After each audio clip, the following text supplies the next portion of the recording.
Listening to podcast is no replacement for real training.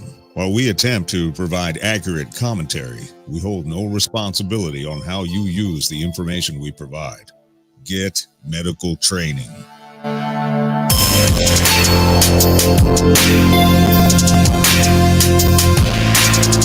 In the blink of an eye, everyday order can be replaced with once-in-a-lifetime chaos. Be prepared. This is the Civilian Medical Podcast. Welcome to episode 33. My name is Sean Heron. I'm here with my good buddy Dietrich, the skinny medic. Dietrich, how's your day going? It's been a little hectic, but it's been a good day. Good.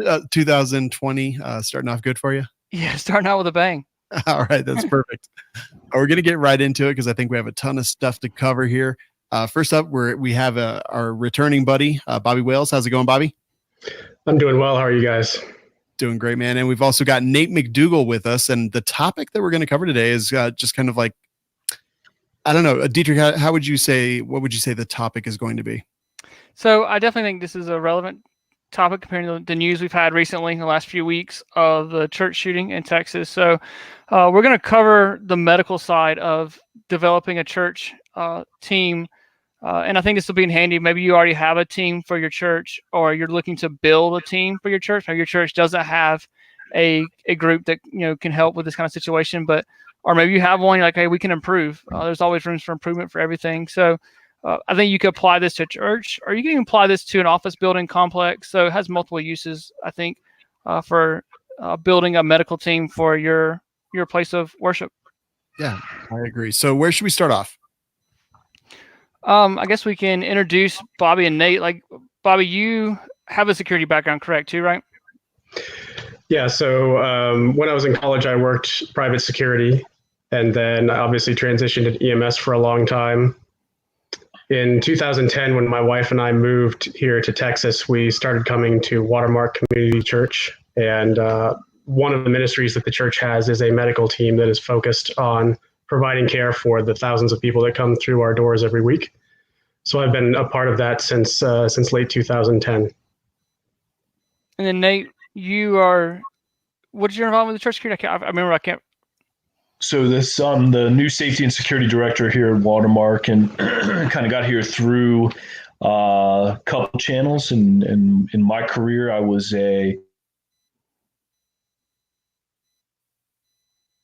to LA, and I did private security out in LA. Worked for a couple hotel resorts, worked for a couple high-profile families doing private security, executive protection, and also was the head of looked after security for Hillsong Church in LA. Very cool. You said you were an officer in Baltimore? Yes. That's the scariest thing I've heard. See, that's what I'm talking about. I think most people want to ask about, they want to find out about executive protection in LA with high-profile celebrities, and I'm always telling people you need to ask about the cop stories in West Baltimore. Yeah, that's terrifying. The celebrities, like, they've got the stalkers every now and then, but man, yeah. Baltimore cop, that's truly scary. No, that's awesome. So clearly some background here on this. There's a ton of stuff in the show notes, and I definitely want to get through it all because I think this is a really great topic. We saw the stuff that happened in Texas. So let's, I guess, start layers of safety. That's what we've got in the notes. Yeah, I think so. And talking about how you're using security as a ministry, and I can't using security as a ministry. We do that as well as my church. The security team is part of a greeter. So when you come into church, we're able to greet you, shake your hand, introduce ourselves, things like that. So that way, we kind of get that first step. If we see something's off, see something's wrong, we can start talking to you and fill out what your story is and things like that before we let you into the main service. Yeah, absolutely. That's the right way of looking at it. And when you talk about layers, the size, no matter what size of your church, for us, the security and safety actually starts in the parking lot. And because the first time you enter our property is actually going to be in, most likely unfooted for most people through your.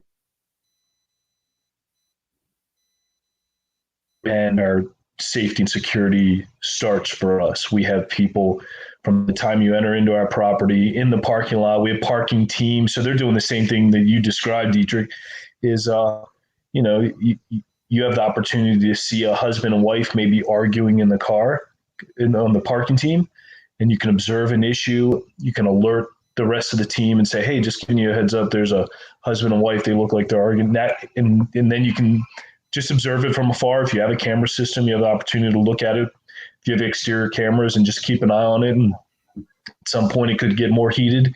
But when you look at, so that's why I talk about the layers from the outside to the in, and then you get to the doors with the greeters, and then you get ushers or host team helping you find a seat. The layer, that's the layers you've built in.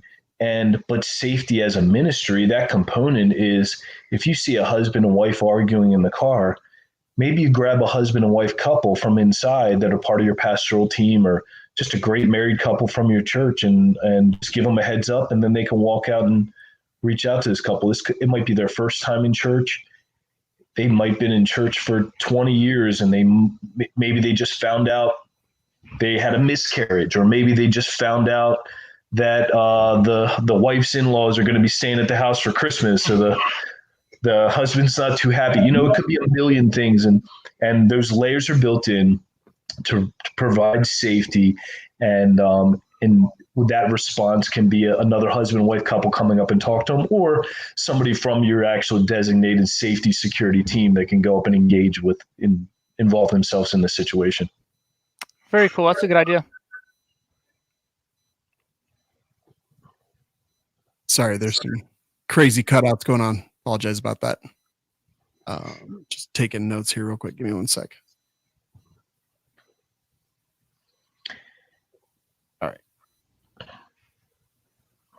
All right. So we start in the parking lot. We get inside. We've got all these kind of different layers, and then safety as a ministry. But there's definitely things that have happened in churches. Here in Colorado Springs, we had the New Life Church shooting years and years ago. We have the one in Texas. Well, it's a couple in Texas now. Something Springs, but I'm drawing a blank on the actual name of it.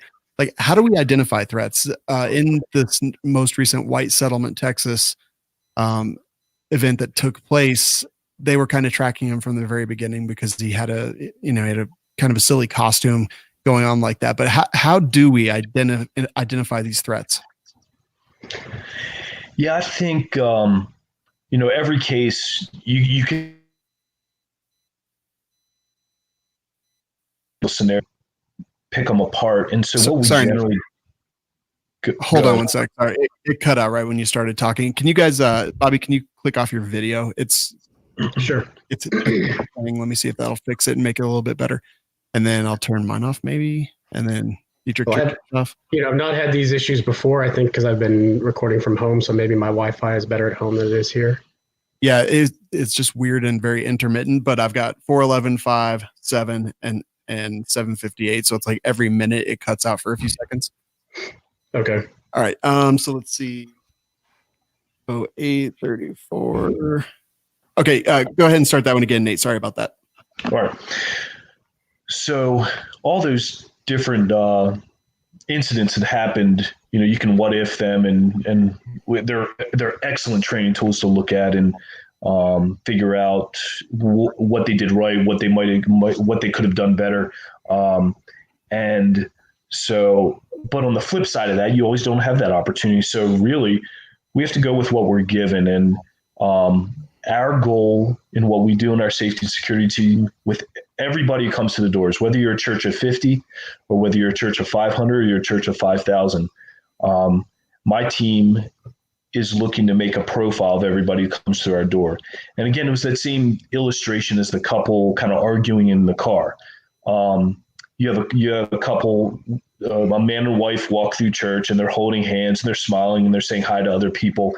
And there's little to no threat of that person. And then you see a couple high school age girls, teenage girls, they're coming through, and you can tell they're looking for seats. They're probably looking for their parents where they're sitting in church, and they've dropped off your radar as well. So you've made a profile of them. And then you see an individual, a young man, low overage coat, that's somebody that you're now making a profile on, that they're alone. You can't see their face very well. They have a backpack. All those things look out of place because 90% of the other people who've attended church that morning are not wearing a hat. They're not carrying a backpack. They don't have a large overcoat. And so making a profile is that number one thing that we talk about.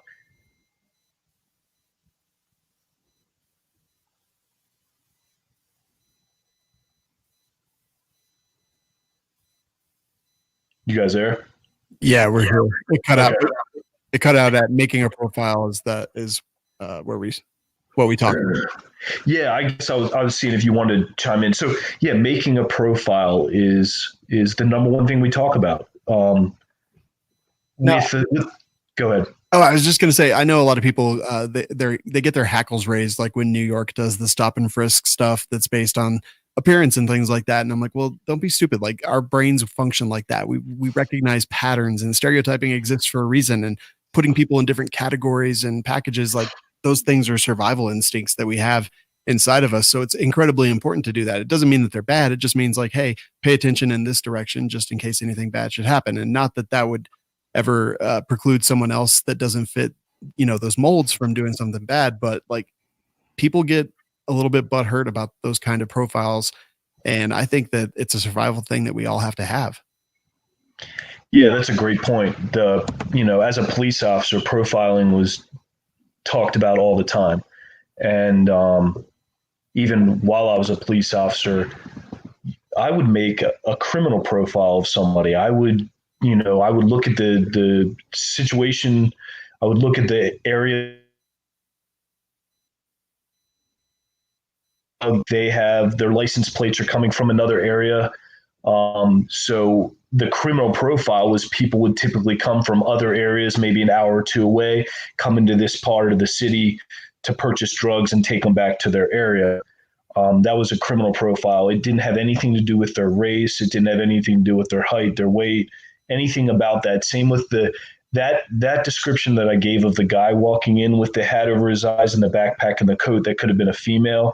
They could have been 70. They could have been 20. They could have been Samoan. They could have been black or Asian. It could have been anything. It's just really exactly like you're saying, is like that survival instinct. Something looks out of place here. And so the next step is, figuring out how you engage with that individual. What your next step is engaging with that individual and actually figuring out, is this a potential threat or not? Yeah. Which I guess is a good time to talk about pre-violence indicators, like a lot of those things, like people that won't look you in the eyes, people that are extremely fidgety, people that are looking around more than usual. Those are also other things that you can kind of use that to create that profile of things to watch out for.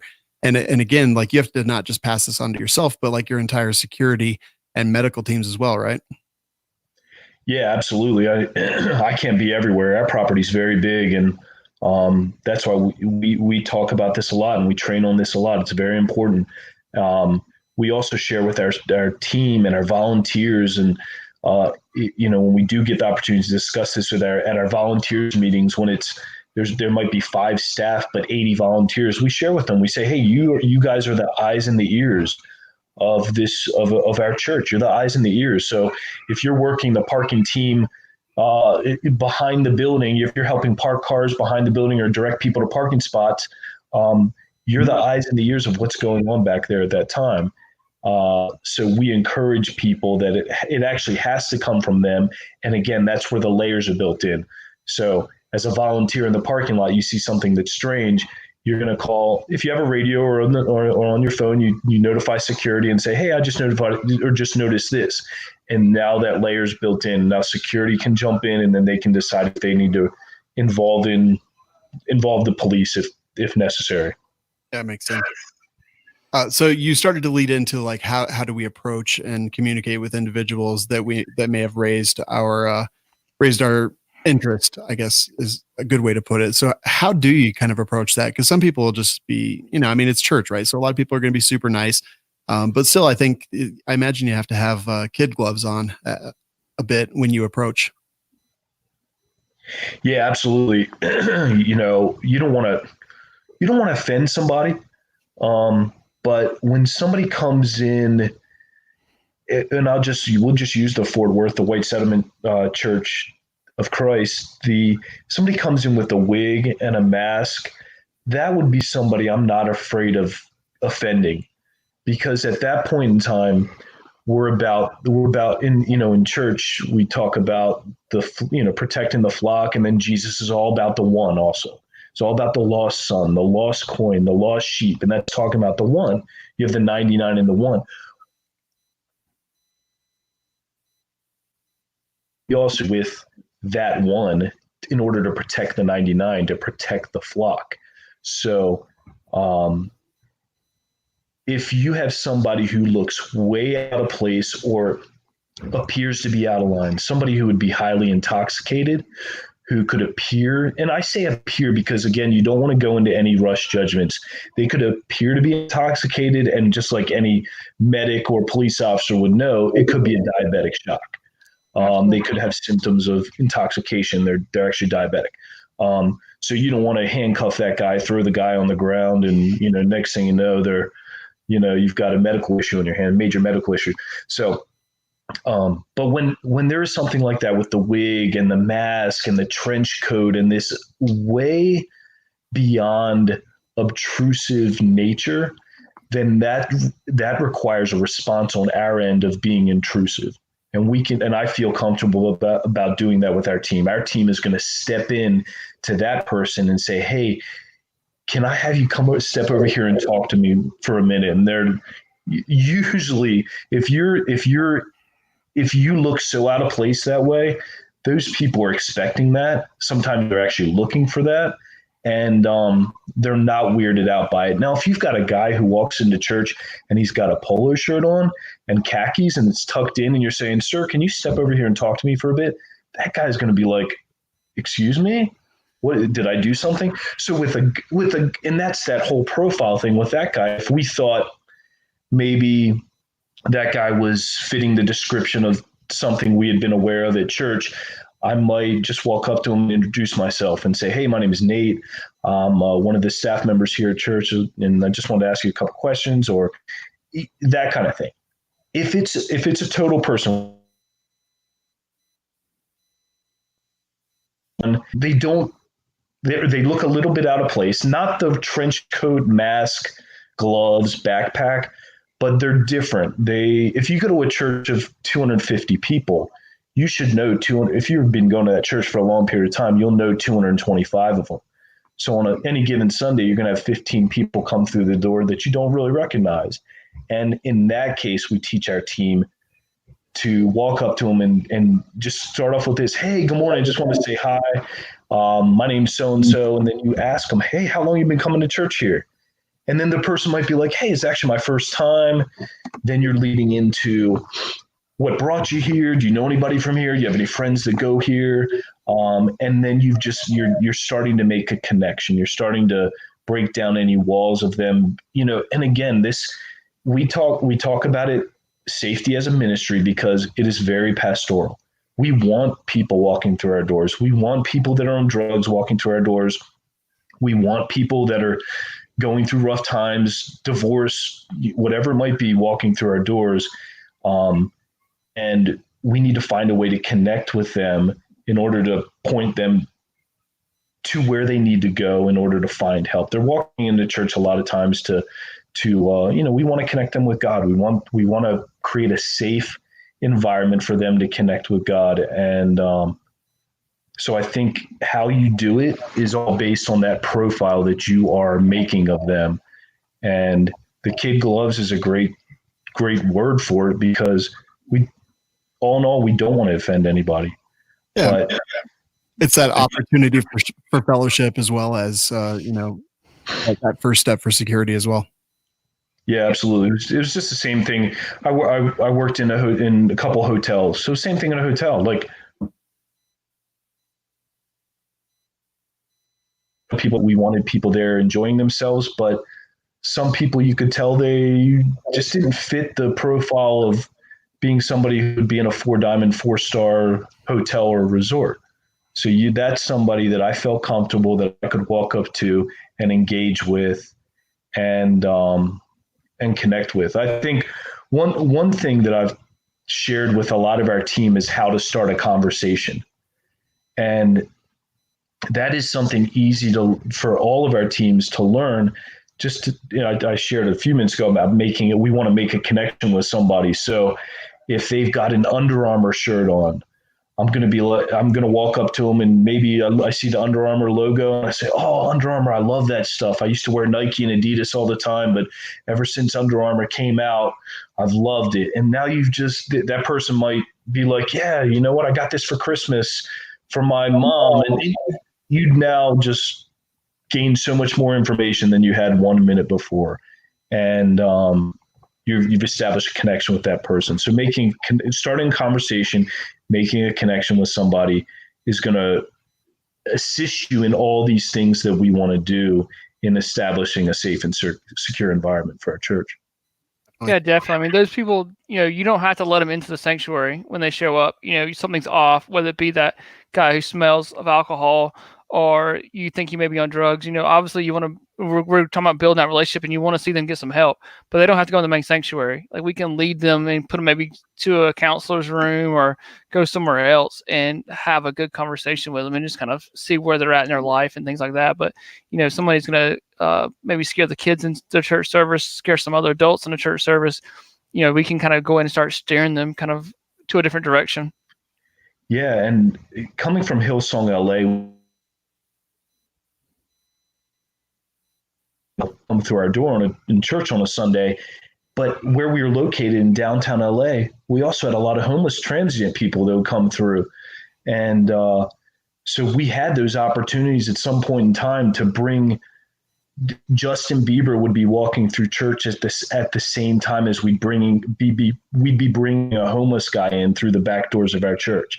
And again, we wouldn't be sitting the homeless guy right next to a family or a bunch of young girls. And, but we want to make a safe environment for him. So we hey, let's grab you a seat over here on the side, because he even knew that he didn't want to be up in the middle of everybody. And so we wanted to give him a safe place, as well as Justin Bieber. We couldn't sit him in the middle of, a couple thousand people. We had to make a safe place for him to sit as well. And that's the goal, whether you live in a penthouse or you live on the streets, or you are divorced, or you've been married for 40 years, or you're 10 years old, or you're 80 years old. We want to make a way for you to come through our church doors and become a part of our church family in our environment, and feel like you can have this opportunity to worship God safely and freely. Yeah. Thanks a lot. So I saw an interview with the guy from the White Settlement church, and he talked about how they had been tracking him from the very beginning, and that he had gone into the security room no less than 2 times to make sure there was a camera on him at all times. And I'm wondering if they did approach him, if they did talk to him, if they did kind of make a little bit of small talk and try to have that conversation. We may never know what actually happened there. But I just thought it was interesting when I saw him say that they were that focused on him.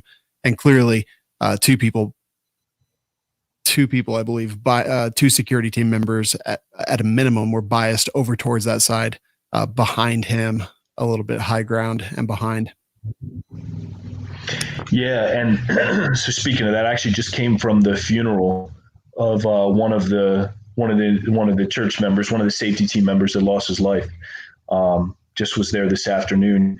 And one of the things I heard some of their church members, as we're talking about him, they said he gave everybody the benefit of the doubt. And I love that. As the church, we're here with open arms. We're here to receive whoever comes in through our doors. And, at the end of the day, I think they were watching him. They were aware, but what happened there, you just can never, ever imagine. You can't even dream up on your worst day that this is going to happen in church. And it happened so quickly. And also, if you've been doing this for a long time, maybe not a guy with a mask and a wig and looking really weird and all, but there isn't a Sunday that goes by that we're not we're a pretty large church in a large city of Dallas. Our Dallas campus, and we have our Plano and our Frisco campuses, and we have a Fort Worth campus that's just a block down the street from where that shooting happened. And so there isn't a Sunday that goes by that we're not looking at, I would even say, dozens of people each service as they're coming through our doors. And so to hear that they were watching him is great. And I would never even second guess how they handled it. We can also, like I was sharing before, we can always ask ourselves what we would do differently. What did they do good? Because you want to observe that and learn from that. But then what would we do differently in that situation? Yeah, I completely agree. That's always tough. I've been a part of churches where that was the situation too. You may have somebody like that guy just, maybe doesn't fit in. Maybe he doesn't, something's different. Maybe he is the homeless guy that shows up. So the security team member goes and sits with him and makes the small talk or sits behind him, whatever. So, we kind of make that, connection, and we just got to move closer to him as well. Yeah, absolutely. I think in our churches, that's our goal. We're here to make disciples. Somebody did it for me when I first walked into church myself, and so that's my goal, is to reach out to somebody else. And we've had people in our church that they have some issues, or there's some certain things that are part of their life that we don't necessarily agree with. So we ask them to come in and sit with our security team, or as some people would show up to church, they'd have to call, text us first and say, hey, I'm on the way this morning. We would meet them outside and sit with them. So when it comes to something that extreme that happened, that's not even in our worst nightmares. It's in our worst training scenarios, but we're never imagining that's ever going to happen. Yeah, for sure. All right. What's the role of law enforcement, if any, at churches? Yeah, I don't know how many churches would have law enforcement at their services. Small town churches. My church that I grew up in, we didn't have law enforcement. Of course, I was law enforcement, so I was kind of a volunteer there in the service. And I think that's the best way that you can handle it, by using people from within your own body that can serve on the safety medical teams. And I know I enjoyed that. So being a part of my church as a police officer, I could just serve in my church in that capacity when nobody else really looked at it that way. For a larger church of our size, we use law enforcement to help us with traffic direction. So when you're driving up to our church on the first time you ever come up, the first people you're actually seeing is Dallas police officers helping direct traffic, or Plano police officers, or Frisco police officers actually outside helping direct traffic, because there's a large flow of people coming in, and most of our locations just have one or two little access roads. So we use law enforcement as really just a visible presence. They help with the traffic, and they're posted outside of our buildings and around we have officers kind of patrolling around our church lobby, the foyer area, and they pretty much have carte blanche to do whatever they want and wherever they want. But basically, they're just here to be a visible presence, and they're helping with our traffic direction. Yeah, we just added a police officer to our security team, so basically it's overtime for them, so they can sign up and work the detail. And I know everyone that comes in there is the cops, so we just the security person, whoever's doing security that day, who's in charge of it, they just kind of hang out with them, and we're still greeting, still talking to people, and they have free access ring to the building. So I do think like you said, I think it's that presence of there's an officer here that's parked at the front door. For us, we're a little bit smaller church, so they're standing at the front door. They're greeting people just as much as anybody else is too. So it helps them as being a part of the community, and it helps us being that visible law enforcement there. Yeah, it's a good point with them greeting is just as much as anybody else, because they are. We have a police officer in our kids areas, And I dropped my son off just this past weekend. He's giving him a high five. They're dabbing each other up, and they're very much a reflection of who we are and what we do in church. But that visible presence is so important. I think it's great. It's great for families to walk up and say, hey, there's so and so, and they see the same police officer each week at their campus, and they've gotten to know them, and it helps our families feel comfortable. It helps our church body feel comfortable. And then if you come and you think you're gonna do something, I would say, anybody who's going up to your church, Dietrich, they're going to see the police officer out front. If they're thinking about trying to run in and steal the offering containers and run out the door and jump in the car, they're going to think twice about it because there's a police officer standing there, and that changes the game. Definitely. Like I said, I saw it twofold. Is one, it's a ministry for us, for the police officer, because we don't know if they're a believer or not. It helps our church for the presence, and then also it helps them because, as much as law enforcement is having issues with that relationship with the community, a lot of people walk to our church. So it helps them build that relationship in the community. So it helps. There's a ton of things that helps having an officer there. So sometimes that's not going to be realistic, though, for some smaller places and smaller churches and things like that. And I mean, obviously, a lot of the things we've talked about, Nate, you actually you come from a big church background. Dietrich, you come from a smaller church background. What are some of the prime differences between the two, large and small? Yeah, I would say on the surface, you're talking about all these things that we discussed are applicable whether you're in a church of 100 or a church of 10,000. We want people posted on the doors, greeting people, welcoming them to church. We want people in our parking lots welcoming people to church. And so whether you're a church of 100 or a church of 1,000 or 10,000, all those things are going to exist. A church of our size, we have the resource to be able to bring on we can bring on a lot of off-duty police officers to cover our property. We have camera systems that are when somebody sees something weird out in the parking lot, we have somebody who can access the cameras and observe that beforehand. Before anybody engages, we can just watch somebody from our camera system that's looking out on the parking lot, or even in the service. We see somebody who walks into service and they look a little weird, and we can just watch them on camera if we want to or if we need to. And I know a lot of small churches wouldn't have that capability, but then small churches like he's did, and part of when I grew up and when I first became a cop, that church was small enough that I could see everybody's face in the sanctuary, in the auditorium. So you are still doing the same thing. You're making a profile of everybody who comes through the doors. I would say obviously resources are the difference in a large church versus a small church.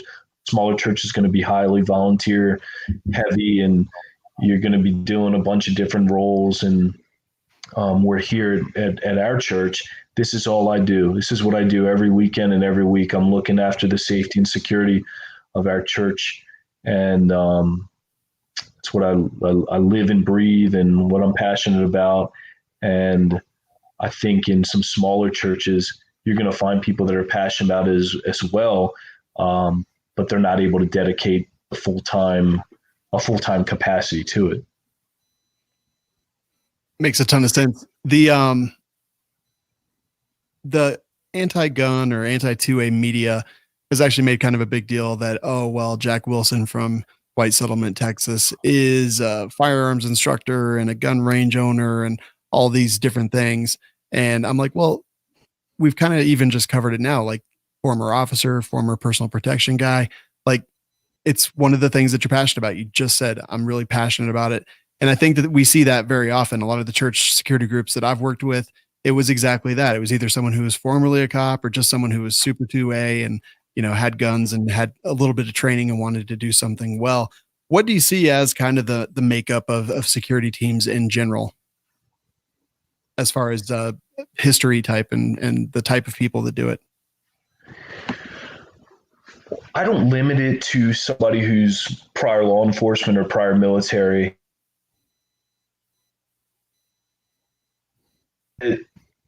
Guys and girls, we have men and women as part of our teams, and that they are actually dads and moms in the house. When I was growing up, I would go over to a friend's house, and if I knew they had a certain cookie jar, or candy jar, if their mom was looking when I'd go to that candy jar, then I would think twice about it. But because she was the ruler of the house, mom was ruler of the house, and same thing if I was going to do something wrong in the house, my friend's dad would call me out and be like, "Hey, don't stand on the table. You're going to break our table." So I want people that look at it that way, that they're dads and moms in the house, that they care for the house, they care for the people in the house. They might be a computer programmer by day, and then they're going to come to our church on a Sunday, and they're going to be doing all the things we talked about. They're going to be looking to make a connection with people. They're going to be making profiles of people coming through their doors. They're going to be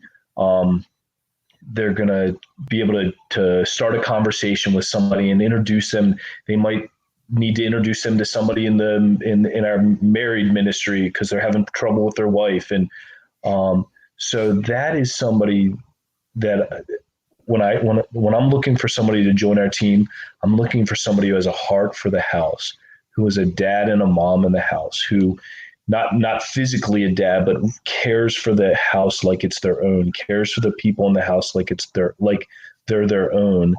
And you'll find some military guys that come and want to volunteer on the team, and they're locked and loaded and ready to go, and they'll blitz through a couple that is struggling with their marriage issues just to try to find somebody who might be breaking into a car, and really they bolt over down and to take a step back and just to look at everybody, make a profile of everybody. And I think that anybody can learn how to do that and do that well. It doesn't just need military or law enforcement. I think the military and law enforcement component is amazing because, again, we have guys on our team that are computer programmers that own or work at an auto body shop, that are work at a clothing store, work at Lululemon in North Park Mall down the street. They work at a yoga clothing store, and on a Sunday, they're there to serve the people of the church. If you got kids running around chasing each other and they trip and fall, we're there to provide some first aid CPR for them. If we have somebody who needs help and they're coming through the door and they need financial help, hey, come on, man, come over here and sit down with me. Let me hear your story. Tell me a little bit about what you've been going through. That's the kind of people we need. If they have a law enforcement and military component to them, that's amazing. That's beautiful because there's some things then you don't have to teach and train. But those key parts of being able to make a connection, start a conversation, make a profile, feel comfortable approaching somebody, something or a situation that doesn't look right. That's really what your team needs to be made up of, those kind of people. Stuff. Dietrich, take us into the medical part of this. So, yeah, I mean, we've talked about the security, and so kind of think about more the medical side. If you have someone in your congregation who is already a first responder, they're an EMT or they're a paramedic or they're a nurse or they're a physician, PA, something like that, then yeah, for the medical side of the team, I would absolutely ask them, hey, look, if we have an emergency, either before or after service or during the service, do you mind coming to us and helping us out? So, we kind of pull from those resources, but we may have someone who's just interested in and wants to help. So maybe we look at sending them to a class. Maybe we host a Stop the Bleed class at church and we ask them to come to it. And we, invite other people to come to the Stop the Bleed class. Maybe we have a first aid CPR class and we open that up to them and say, hey, come to our class, learn some basic first aid, learn how to do CPR. That way, if we do have an emergency, you can come and help us with that. Definitely. I just had an idea. Hold on. I'm going to 39, 35. Bobby, do you have your email up and running? I do. Oh, I can. Yes. So I think it might be, it's happening literally every 60 seconds. That out. And I'm thinking maybe it's your email pulling. Okay. It is not up now. Any other services that might be pulling every 1 minute? I hope not.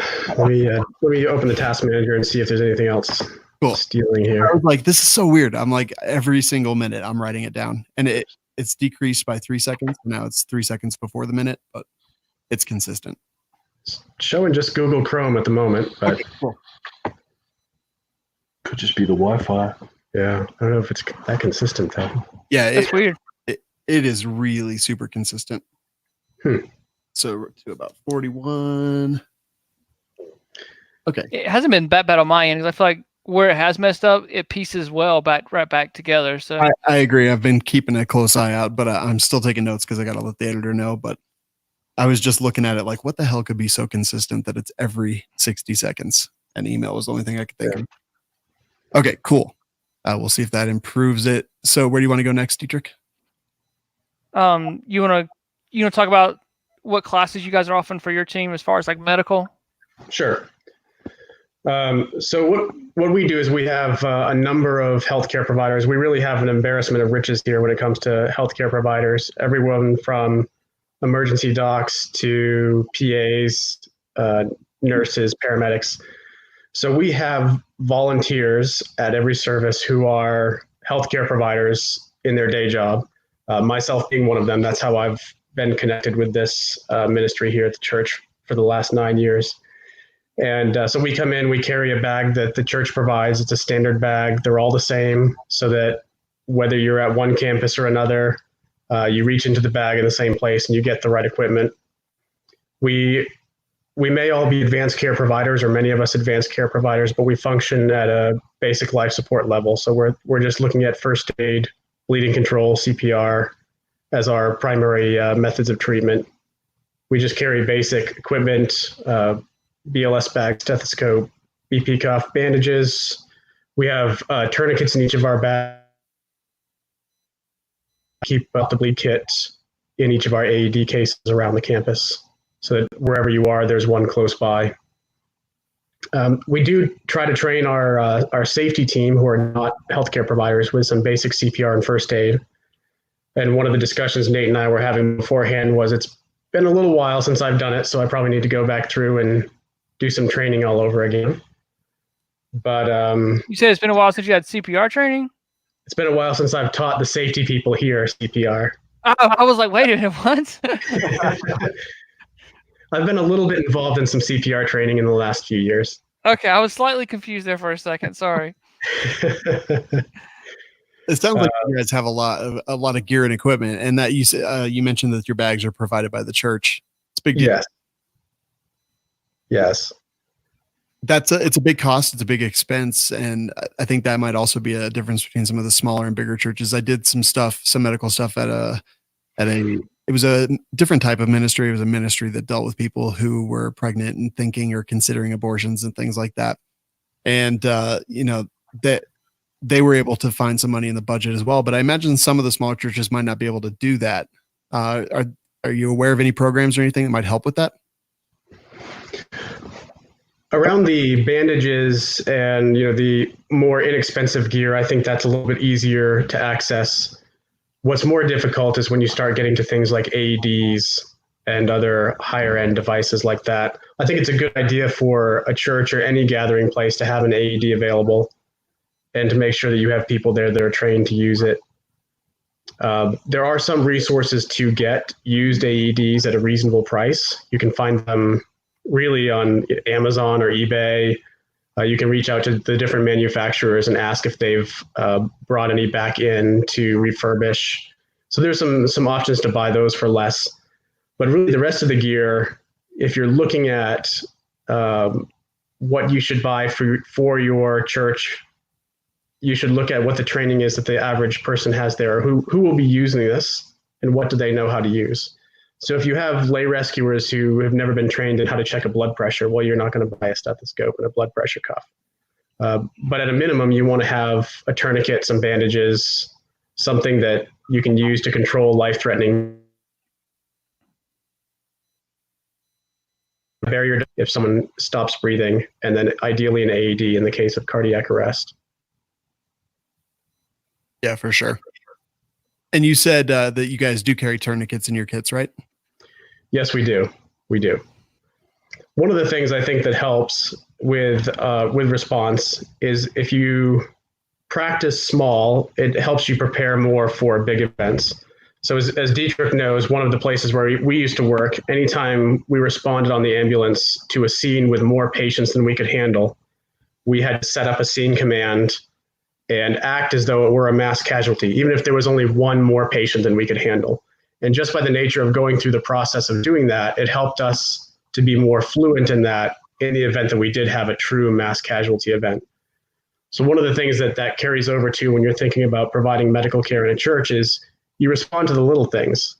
99% of the time when our medical team is activated during a service or at the church, it's for some kid that we're playing too roughly in their class or something along those lines. And it's usually one of my kids. My oldest one in particular. I have responded to him on more than one occasion. And then, other times you'll have people that maybe have a syncopal episode and they pass out or they feel dizzy or things like that. But just the nature of us responding with the safety team and then notifying the police to activate an ambulance if we need one, just going through those motions on something small helps us to be practiced for if something larger were to happen and we were to have a true emergency, which we have had in a few cases. That's great, though. That's great points. Yeah, absolutely. Dietrich, you said that you do like classes and stuff kind of at the church. Is that what you said? Yeah, we do stop the bleed classes, and we have like basic first aid and CPR classes. We do them a couple of times a year. So kind of open it up to the congregation as well, because we're a smaller church, so we can open it up and, outside the community, maybe we get some people in that are, not a part of our church, and that kind of gets them the first step to coming into our church. And then, church members who, just want to know how to do CPR, things like that. So we open up these classes, and then we also open up, the stop the bleed classes. We're like, all right, come learn how to do tourniquets, pressure bandages, and stuff like that. So it's a good opportunity to reach out to the community, reach out to other members in your congregation. So, just host them a couple times a year. They're pretty reasonable price, cheap classes, so you can get those done.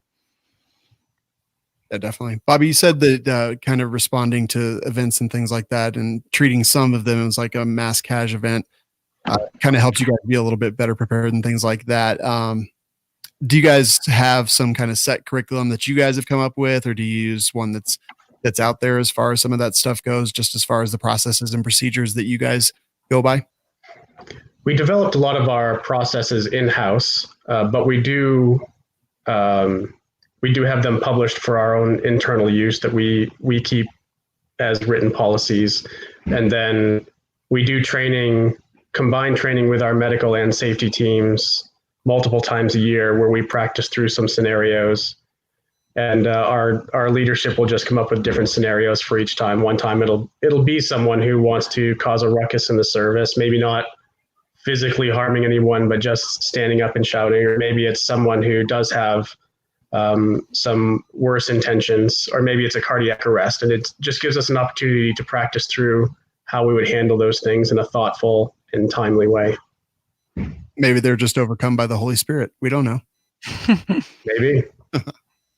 Depends on if you're Church of God or you're Independent Baptist. Right. Exactly. They start bringing out the snakes, I'm out. If you're a Presbyterian and you're standing up in church, something's wrong. Yes. Oh, that's good stuff.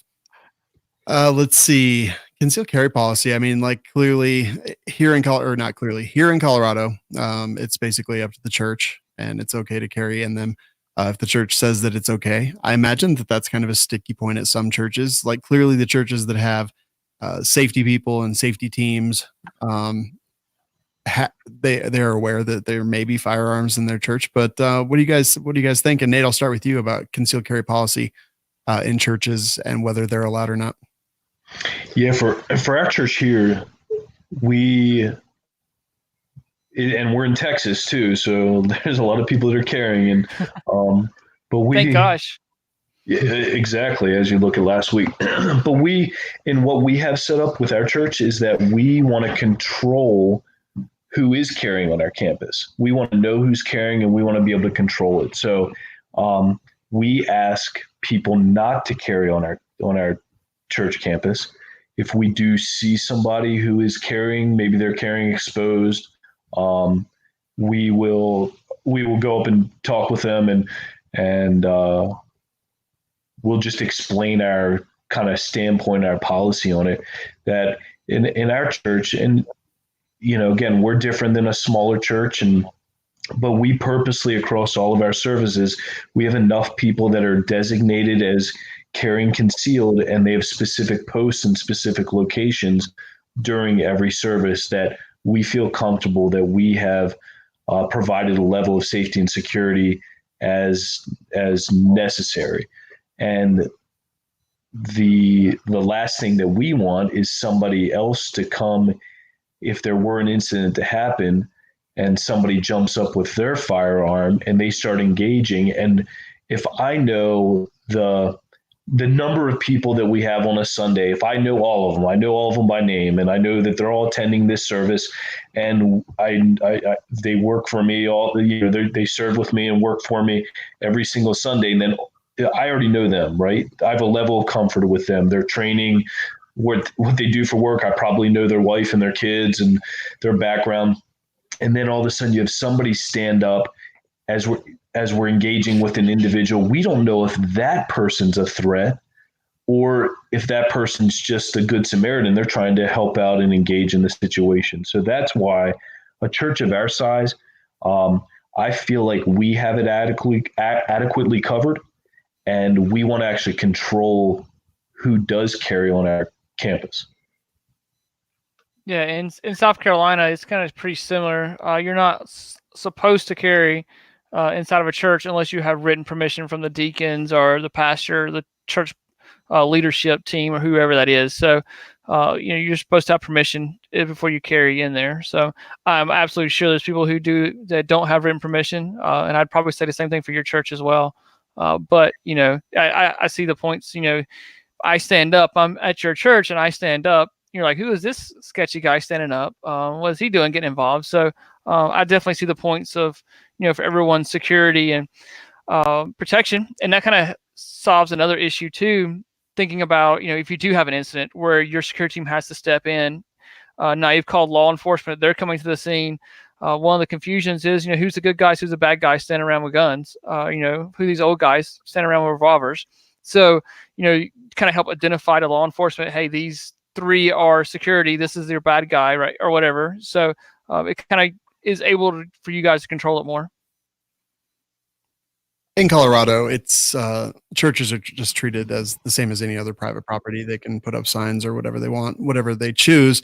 But also in Colorado, signs don't hold the force of law. So if I was to choose to carry inside there anyway, they could ask me to leave. And if I don't leave, then there's a problem. But if I do leave, then there's no legal repercussions or anything like that. And I think I think some people might bristle at being told they can or they can't. But yeah, it's definitely an interesting and tough topic, honestly, because clearly having guns in a church was great in Texas. Sutherland Springs was the place I couldn't remember earlier when he brought his gun to the church. That changed the dynamic of the scenario. But I totally agree, and it's topics that I think about and I talk about all the time on different shows and classes and things like that, because these are problems that we have to overcome. And without wearing I'm a good guy sash or something, like how do you indicate to other people, especially if you're not part of the security team, but you are a concerned citizen, like how do you communicate that? And, they're questions that I don't think really have an appropriate answer at this point. At least I don't have any real great, fantastic ideas of how to solve those problems.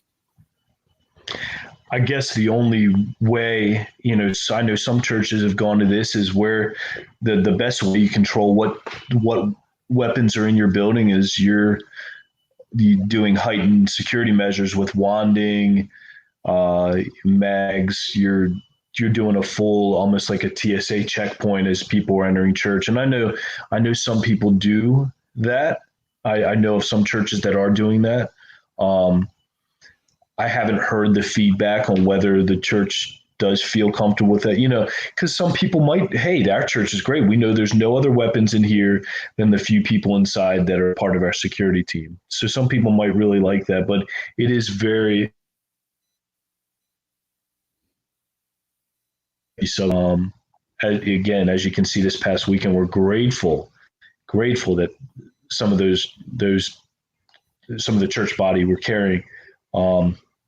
But I started, like when I started my role here at Watermark, I was the new guy. I'm carrying. I don't even know all of our off-duty police officers really that well that were here. So if there were an incident, I'm jumping up and maybe engaging with this subject because I'm actually the head of security for the whole property, but not all of the team that were here knew exactly who I was yet. So it is interesting as a whole. If you're a large body, a large church, and there's multiple people that are carrying on property, at the end of the day, I want to know who's carrying and who's not. And this is my property to look after. It's our property to look after. And I think at the end of the day that our church body has agreed, and our church leadership has put me in place of this team. And we have a great team of guys and girls that are carrying and are trained to handle that situation. So if you want to carry and be on our church, well, then join our safety and security team. That's it. Yeah, fair enough. Yeah, it makes sense. I think it is a touchy subject sometimes, but I will say what has helped on our behalf a few times when I've been a part of the conversation. We'll see someone printing or openly carrying, which is legal, and approach them. And I wouldn't say this necessarily for everyone, but most of our safety people have concealed handgun licenses themselves. So when they go up to that person, they're not saying, I don't think you should be allowed to carry a gun, or I don't think you should be carrying a gun. They're saying, I completely get that. I'm on your side, but this is our policy. Let's just talk through this. And I think a few people have bristled initially at that, but everyone seems to get it, because I think when someone's carrying, they're carrying for protection. They're carrying because they want to be safe, and they recognize that there's evil in the world. And so when they get to a place where they see that, okay, this is being very thoughtfully handled and managed here, it presents a little bit of a different perspective for them. Yeah, I agree and understand all the different points there.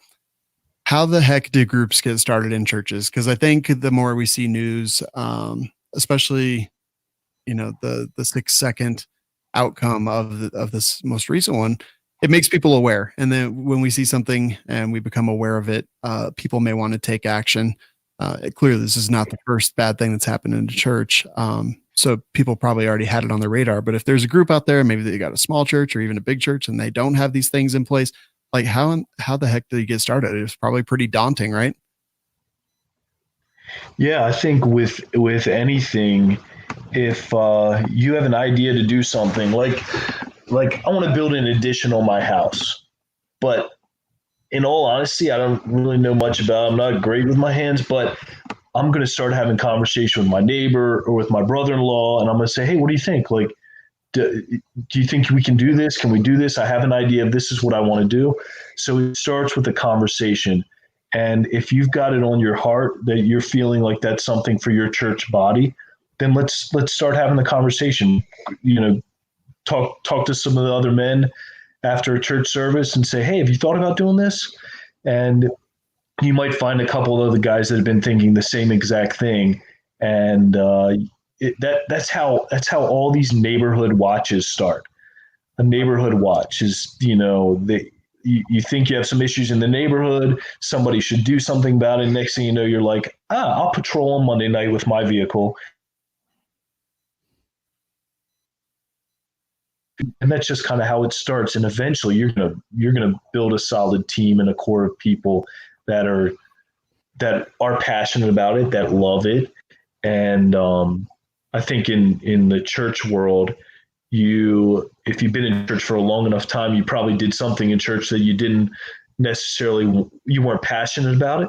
Like I used to set up the chairs and take them down at the end of the service, like stack them back up and set them all up and stack them. I wasn't necessarily passionate about it, but I knew it needed to be done and I wanted to help.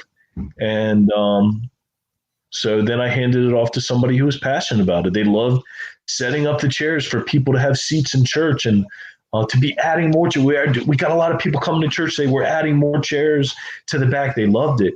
And so I think it starts with that, just that simple conversation that if you already have it on your heart, then you're now kind of responsible in a way that speak up and say something. There's a song and talks about like it's a female, Brooke Fraser.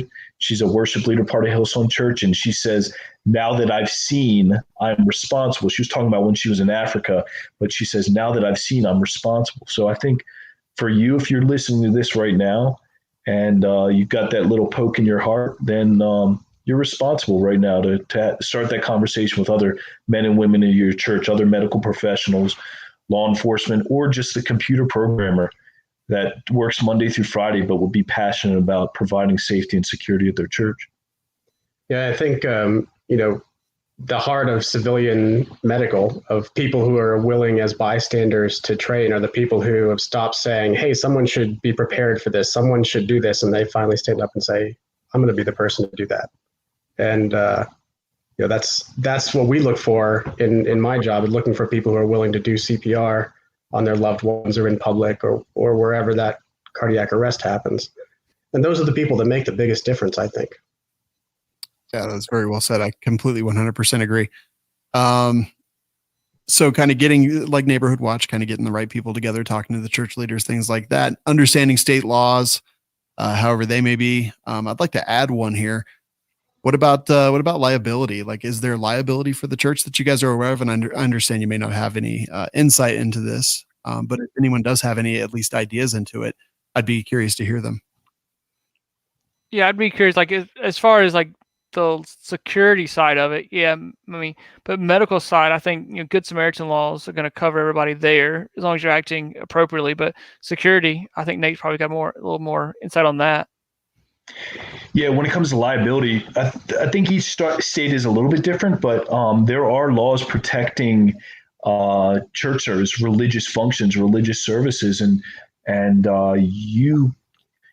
you can't disrupt a religious function, a religious service, and so in a way we're protected. That if somebody does stand up and they're shouting in our service, like their freedom of speech only goes so far as at some point it's causing a disruption in our service and we're actually able to engage with that individual and ask them to leave.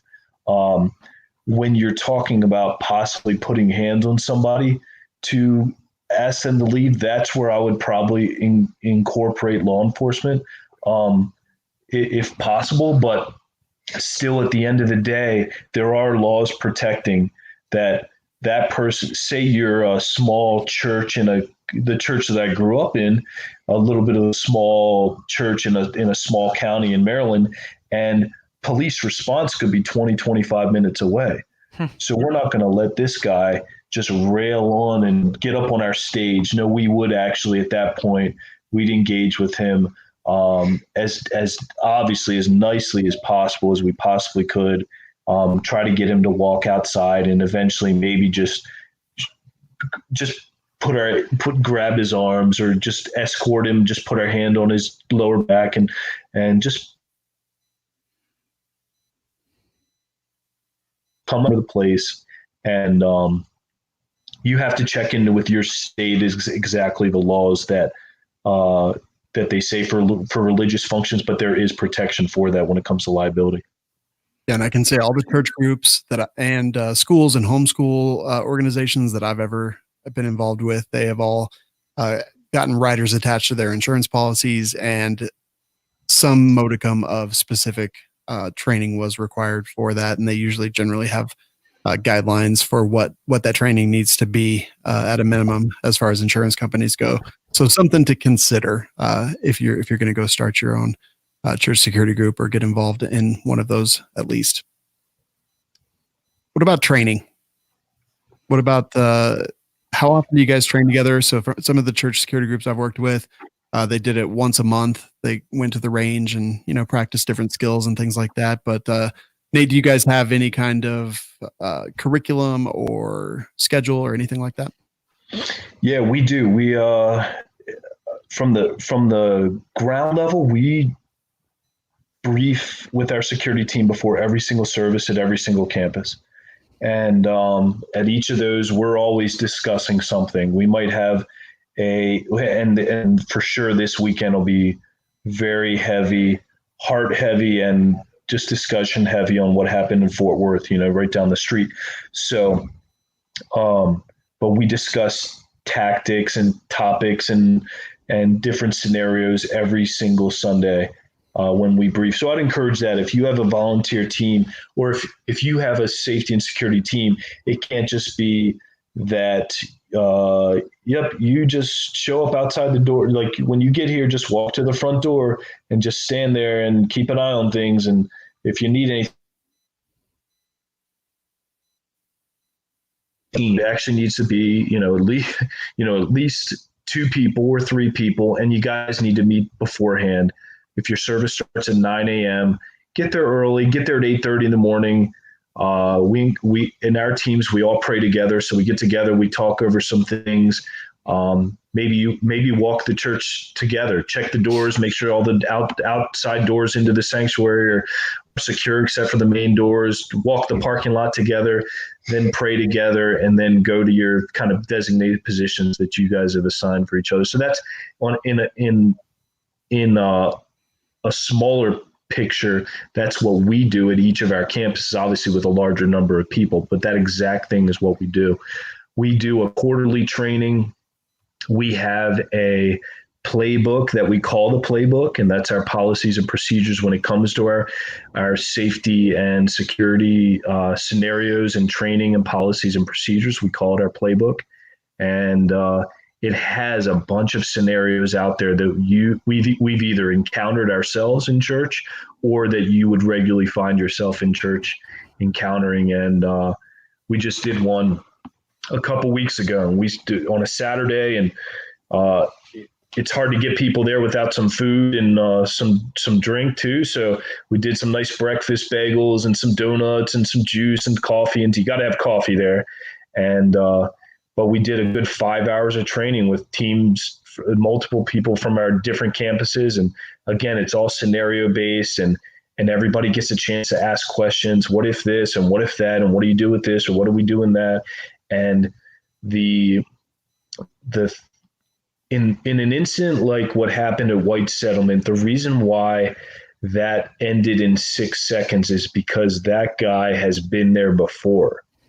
And I'm not saying he's been there before. The guy who ended it, Jack Wilson, the guy who took down the shooter. I'm not saying he's been there before.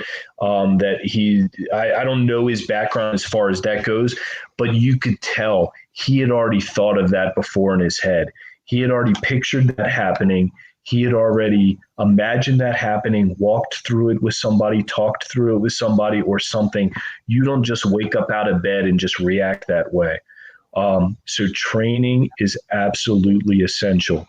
Not only does it build your team, hopefully you never meet a situation like that major, but not only does it build your team and the camaraderie within the team, but it will equip you for that moment, because at that moment in time, everything will slow down for you. For some people, it'll be so fast and they freak out and they maybe run, hide, duck, whatever it might possibly be, or everything's going to slow down. It's going to be very clear to you what you need to do at that time. You'll be able to think clearly.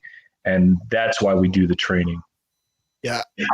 I've actually speculated a bit. I bet when he's talking to his buddies about it, like in a closed room, just the guys talking about it, if they are, that my guess is that he'd be like, I don't even know how I made that shot. I have no idea. I don't remember lining up my sights. He probably doesn't know how he did it or that he did it or anything like that. It was just like that, exactly what you just said. Like he had trained for it. He had practiced things like that. He had thought about it in advance. And when the time came, all thought was removed from it and action existed. I'm glad he did it. It was perfect. To your lowest level of training. Yeah. your lowest level of preparedness is what you do in an emergency. So, because man, if you're not training, you're not going to do well. Yeah, it's like a 50-foot shot at a target who literally had just turned. I've watched it so many times just trying to learn from it, at a target who had turned and was moving aggressively in the opposite direction of where the shooting took place. And for him to do it, and to do it that quick and that effectively and that accurately, I'm like, yeah, he thought about it ahead of time. And it's the answer to everything. Yep. Good stuff. Let me take a timestamp because I want to ask something that you guys may not want to answer. All right, so we can completely cut this out. It says live, but it's just recording. So anything that gets released to the public will only include this if you guys want to. Do you have rules for lethal engagement? And this goes to all of you guys at the church. Do you have this is the criteria, or is it just normal self-defense criteria, ability, opportunity, jeopardy, and preclusion? Yeah, I mean, the second you put rules on it, the second the scenario and situation just gets worse. That's how I feel. I feel if we've properly trained, discussed, talked about things, walked through scenarios, and I'm putting you out there on our team as a guy who's going to respond in the case of crisis, or then I've already deemed that you're ready to make that decision on your own. Love that answer. Dietrich? Yeah, ours is the same thing. It would go back to state law. We don't have any rules as far as a church, but it would go back to, South Carolina state law for concealed carry. You're trying to, move away, create distance. And if you can't get enough distance, then you have to you do a lethal shot. So, you would go back to what concealed weapon carry laws is. Cool. Is it okay to put that in the show? Yeah, I think that's good. Okay, cool. All right, awesome. You're the boss. Don't look at me. Yeah, I was going to say, I think that's good. I think people need to hear that. Yeah. No, I totally do as well. And I mean, even the discussion behind it, it's like these are sensitive topics that we're talking about based on something that happened in the real world. And I think that the more that we talk about them, it gets more people thinking about them. And if they're thinking about them, they're going to their churches and thinking about it, or their schools, or anything else that exists out there, and get more people thinking about it. And, that's how we see change. And it's how we see, positive outcomes like we saw in Texas, I think, is because they had considered it. They had talked about it, and they reacted when they needed to. Definitely. That was amazing, guys. Any other topics they want to cover before we start to wrap it up? I think I'm good on my end. Yeah, I think we nailed it. Yeah, that was a great episode. I hope it people are to take it and grow their church group, or start a church group, or hopefully it starts a discussion. So if this episode saves one life, then it was worth it. Yeah, 100%. And again, if you guys are out there and you have further questions, go ahead and send them in. But Bobby and Nate, thank you so much for joining us and just providing all that information. Seriously, fantastic stuff, and great way for people to get involved and bring it to their churches, or just at least think about it at the very minimum. Absolutely. Thank you, guys. Yeah, thanks again. All right, go check out medicalgearoutfitters.com. I'm just so happy about the show that I can't even talk right now. Medicalgearoutfitters.com, and use coupon code Civilian Medical for 10% off your medical gear, whether it's kits or just components. It's all out there. Join a subscription club as well. It's very cool.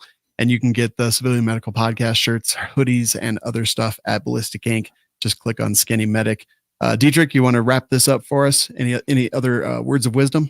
Yeah, I think it's exciting to see people being more prepared as far as even security or medical. The more people we have prepared, the better outcomes events have, whether it be someone coming to our church that it means harm, means evil, or someone's having chest pain, or someone goes into cardiac arrest. The more prepared we are, the better outcome that comes from whether you end the active shooter in 6 seconds, or someone goes into cardiac arrest and they fall to the floor and someone starts putting hands on their chest doing CPR. Someone goes and gets the AED. Like, that patient has a much better outcome when stuff like that happens before, first responders, and I'll say like air quotes, you are the first responder. So no, the more people get prepared, the more people are thinking about playing about it, the better the outcome is. Yep, absolutely. We will talk to you guys all in the next episode, and stay safe.